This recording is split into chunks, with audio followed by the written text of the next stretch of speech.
অষ্টম শ্রেণীর চতুর্থ অধ্যায় 4.4 অনুশীলনের 17 নম্বর অঙ্ক সমাধান করছি আমরা। সবাই খেয়াল করি, বোর্ডমুখ খেয়াল করি এবং মনোযোগী হয়। আমার মনে হয় একটু মনোযোগ দিলেই তোমরা বুঝতে পারবে সবাই। এখানে প্রথম রাশি কি আছে বলো তো? -3। এখান থেকে কি কমান যাচ্ছে বলো তো? থাকছে কি? এটা বুঝতে সমস্যা আছে?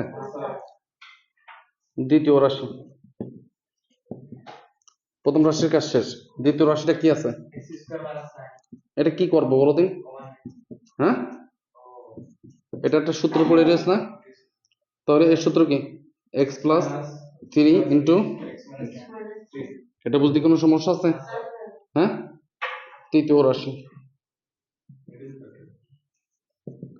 রাশিটা কি আছে?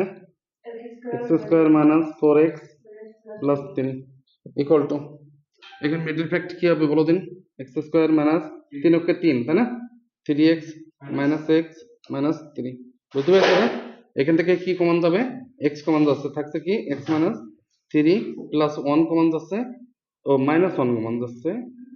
-1 যদি কমন নিই তাহলে কি হবে এখানে? এখানে প্লাস x - 3 সমান x - 3 ইন্টু x - 1, বুঝতে পেরেছো না? তাহলে কি লিখবো? অতএব নির্ণয়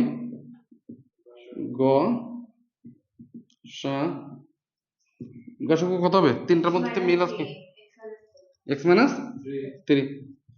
এটা বুঝতে কোনো সমস্যা আছে? শেষ। হ্যাঁ, ওকে, ধন্যবাদ।